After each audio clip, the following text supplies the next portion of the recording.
this video, we are going to be doing a school-related video. I'm just going to be studying with you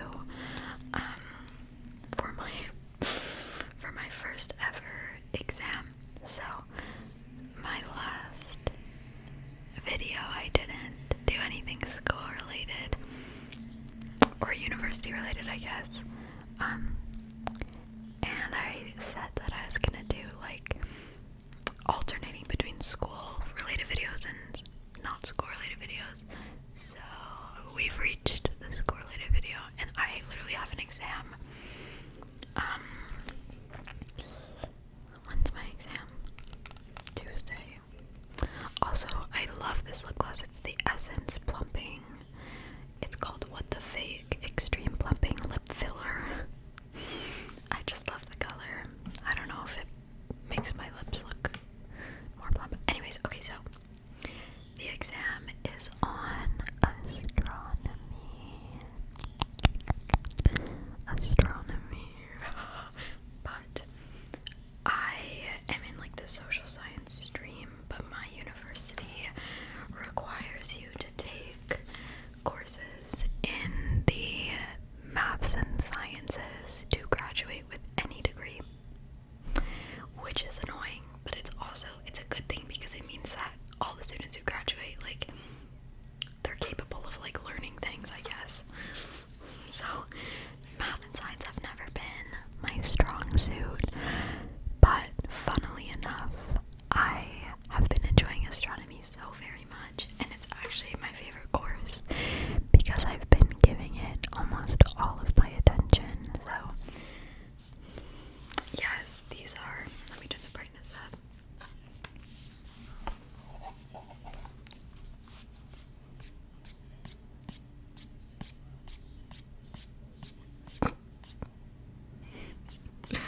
These are my notes. I use good notes.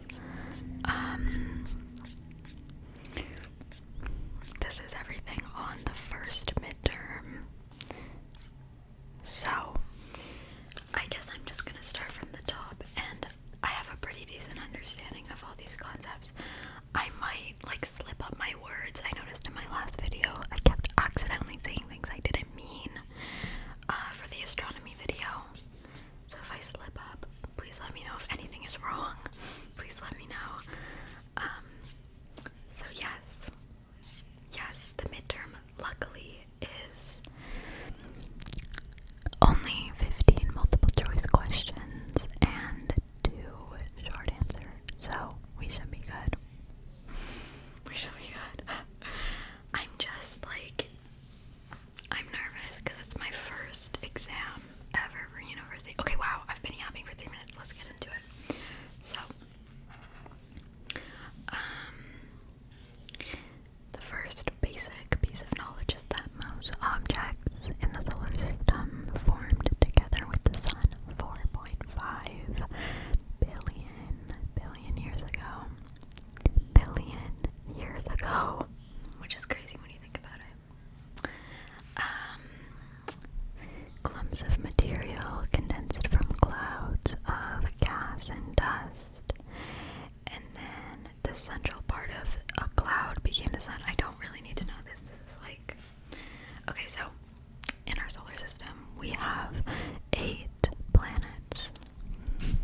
4 are terrestrial planets and 4 are Jovian planets. So the 4 terrestrial planets closest to the sun in order from closest to furthest are Mercury, Venus, Earth, and Mars. And then the 4 Jovian planets are Jupiter, Saturn, Uranus, and Neptune.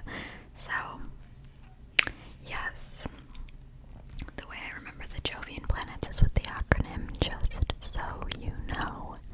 Just so you know. Jupiter, Saturn, Uranus, Neptune. And then what is mass, volume, and density? Density is mass over volume. So how much mass is in how much volume? So you could think of density, this is what I like to think of it as, is you have a container. Okay, I'm putting my iPad down for this. You have a container, and that is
something with zero eccentricity is a circle. So you could say that a circle is an ellipse with zero eccentricity. And then up, anything between 0 and 1 is an ellipse. 1 and above is a parabola. Okay, a parabola is like this. And so you might be like, okay, how does that relate to the planets? It's saying that everything orbits in an ellipse. The planets orbiting the sun have very, very, very low eccentricity, so they're almost circular, but they're not. But a comet, for example, comets tend to have higher eccentricities, meaning the sun is at one of the focus points when a comet is in its orbit. Imagine my hand is still here, I'm gonna move it, but lock this in. When it's in its orbit around the sun, when it's furthest from the sun, it's going the slowest. And then when it's closest to the sun, it goes the fastest. Okay, so remember that. And then asteroids are typically in the asteroid belts. The asteroid belt is between Mars and Jupiter. And asteroids are like rocky, comets are icy, that's how I remember it. And then meteors are bodies of any size that enter the Earth's atmosphere and get burnt up. And when they get burnt up, there's like a flash of light and a little tail. That's what we call shooting stars. Shooting stars are just meteors. A meteorite is when that body makes it through the atmosphere and lands on Earth. So, remember that too.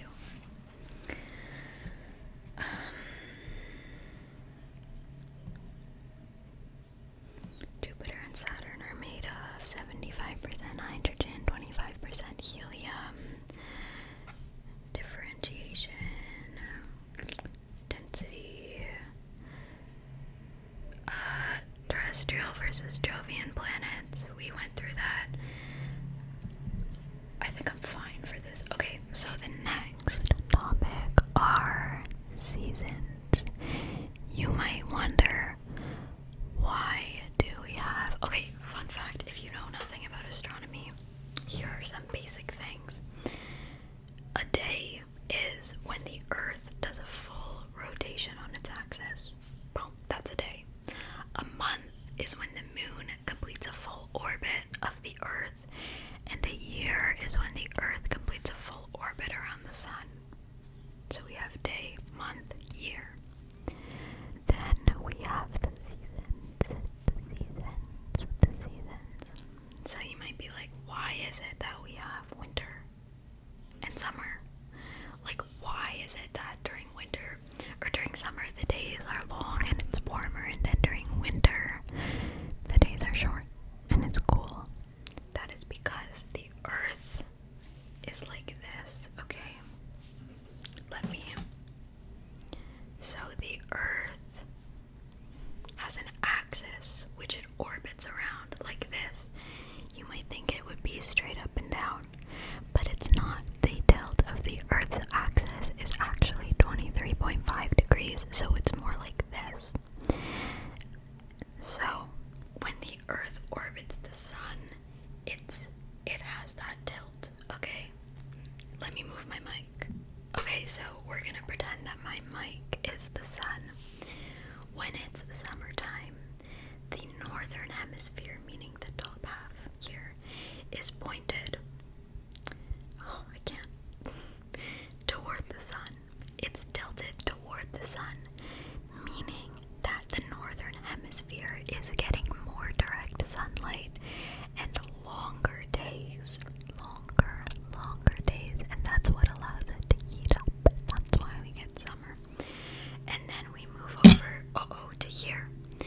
Here we are in the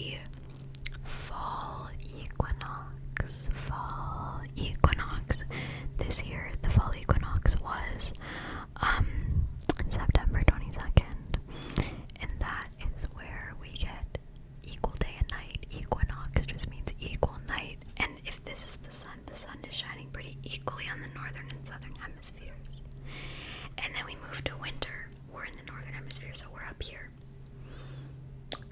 Look, we're pointed away from the sun. Look, pointed away from the sun. So we're receiving less direct sunlight and less daylight. Hence why it gets colder. And then we move over to the spring equinox, which is back here. It's again the same as when it was here. Equal day, equal night. So, yes, the dates of these solstices and equinoxes are around. So the fall equinox, which we just had, was September 22nd. The fall equinox, the summer solstice, is June 21st. Winter solstice, December 21st. And then spring equinox, March 21st-ish. Yeah. So yes, that's a cause of the seasons, is the tilt. And then,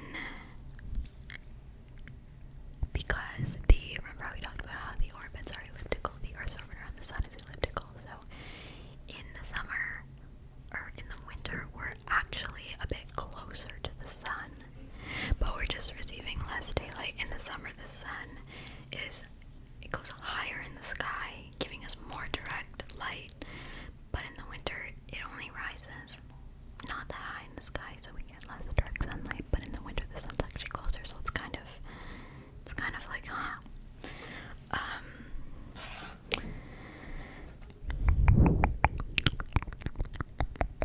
what else? Yeah, the main reason we have seasons is the tilt of the Earth, which changes the angle of the sun and the duration of sunlight. The duration, it has nothing to do with the Earth's proximity to the sun, or like your proximity to the sun. Okay, so we have some other terms. The zenith is the highest point directly above an observer. We have parallax, which is the apparent shift in motion, or the apparent shift of something due to the observer's perspective. So if you stick your thumb out right in front of you like this, do it. Close one eye and notice where your thumb is against the background, and then close the other eye and notice how your thumb shifts. That describes what parallax is. It's the apparent shift of an object against a background due to an observer's position. Don't take my word for that. Let me know what the technical definition is.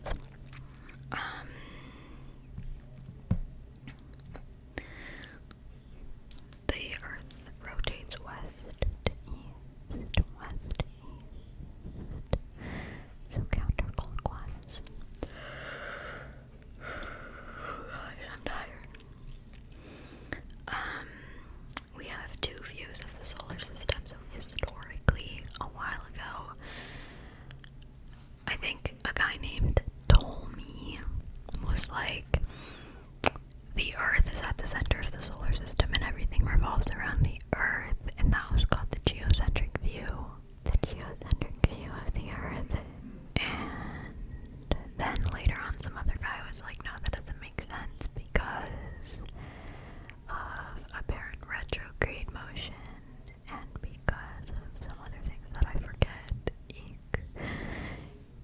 There's actually the sun is at the center of the solar system, so that's called the heliocentric view. Heliocentric model of the solar system, so that's the correct one. The sun is at the center of our solar system. Everything does stuff around the sun.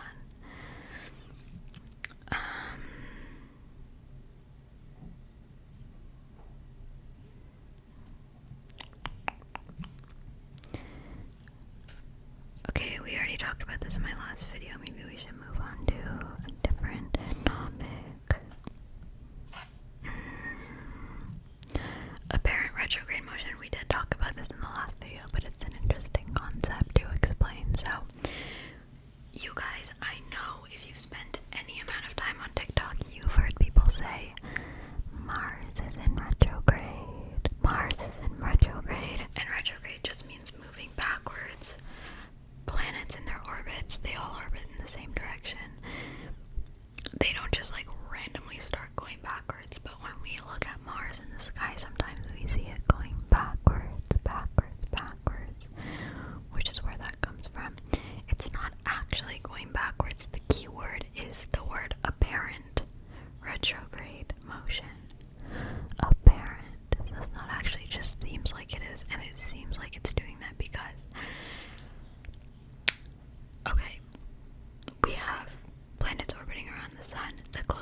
because of the sun lighting it up. The moon doesn't light itself up, it's just like a ball of rock, basically. What's another kind of staple fact to understand? The moon rotates on its axis, so it like does this, rotates on its axis, but it also orbits, like we said. The rate that it rotates is the same as the rate it orbits in, meaning that we always see the same like face of the moon. We always see the same side of the moon. That's interesting. So look, here's that's called tidal locking, and here's like my representation of it. So here's the sun, or here's the earth, here's the moon. I'm gonna orbit now. Okay, look, see, the earth is always seeing the palm of my hand, see, because my hand is rotating at the same rate that it's orbiting. Okay, so then you're like, why is it that when I look up in the sky and I see the moon, sometimes I don't see it, sometimes I see a full moon, sometimes I see it half lit? That's because of the fact that it's orbiting, and like the angle that you're seeing it at is changing, but it is always half lit. So we have 8 phases of the moon. 8 phases. We have the new moon. The new moon. Okay, you're gonna have to really log in with me here. So here's the sun, and here's the earth, and this will be the moon. Okay, so sun, earth, moon. The moon orbits the earth, okay? Okay. The new moon. Wait, let me log in. Okay, yes. So the new moon is when it's right here. Meaning it's actually, this would be more accurate. So the sun is lighting up this side. That's the half. And when we look at the moon from Earth, we see, well, we don't see, but the dark side is facing us. So the new moon is just like when we don't see any. Okay, let me do that. So here's the new moon. The next phase is, boom, waxing crescent. Waxing means getting bigger. Crescent means the lit side that we see is under half. So, new moon, waxing crescent. First quarter moon is when you see half of it lit up. You might be like, why isn't it called first half? It's called first quarter because it's a quarter way through its orbit. Okay, first quarter, then waxing gibbous, then full moon. Full moon, you're like, why is this a full moon? That's crazy. The full moon is like when it's fully bright and lit up, because look, the sun is hitting it and lighting it up fully. Okay, we're gonna get into eclipses in a second. After the full moon, the light part starts to shrink from what we see of it. So it goes into its next phase, waning gibbous, third quarter, waning crescent, and then we're back at the new moon. Amazing. We have something called a solar eclipse and a lunar eclipse, and you might have actually seen the solar eclipse. It was last year, I believe, depending on where you live. Solar eclipses can only take place at the new moon. So when the moon is here, this is the earth and this is the sun. A solar eclipse is when the moon blocks the sun.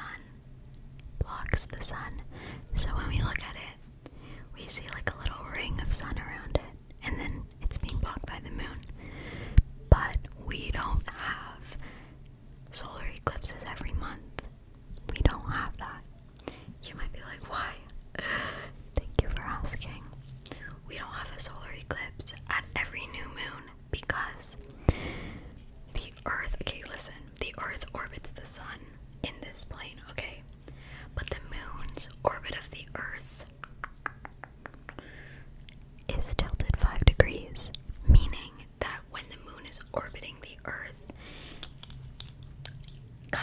tilts, typically it will go slightly under the sun, or it'll go over the sun.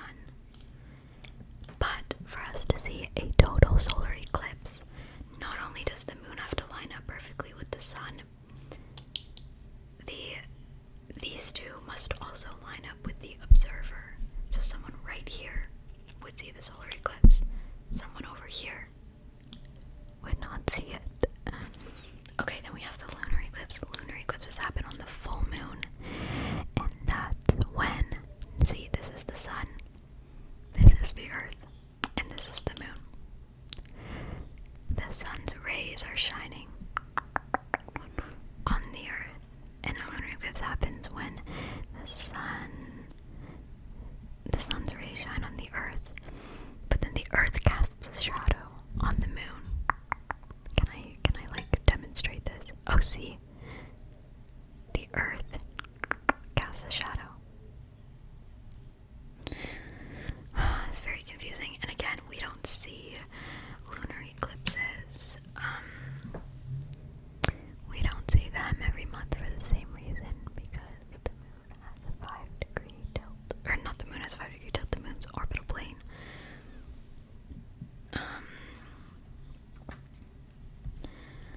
That's only during new moon and only for a few minutes.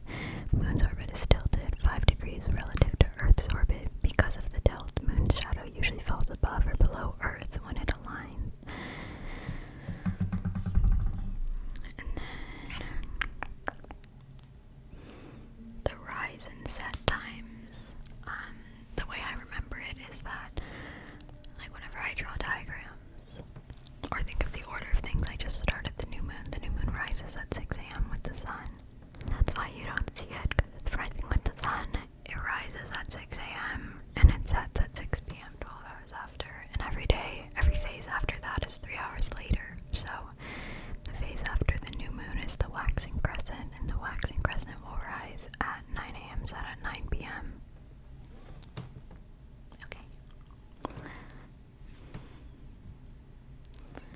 What else? Solstices. Oh goodness, then there's also Newton and Kepler's laws. We have Newton's law for the force of gravity, which is force of gravity equals G m1 m2 over d squared. Is it d squared or r squared? I don't know. For Kepler, we have his first law, which is the law of ellipses, which we've already kind of been through. The second law is the law of equal areas, saying that a line segment joining a planet and the sun sweeps out equal areas during equal intervals of time, which means that planets move faster when they're closer to the sun in their orbit.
let's use another thing. Say this is a car.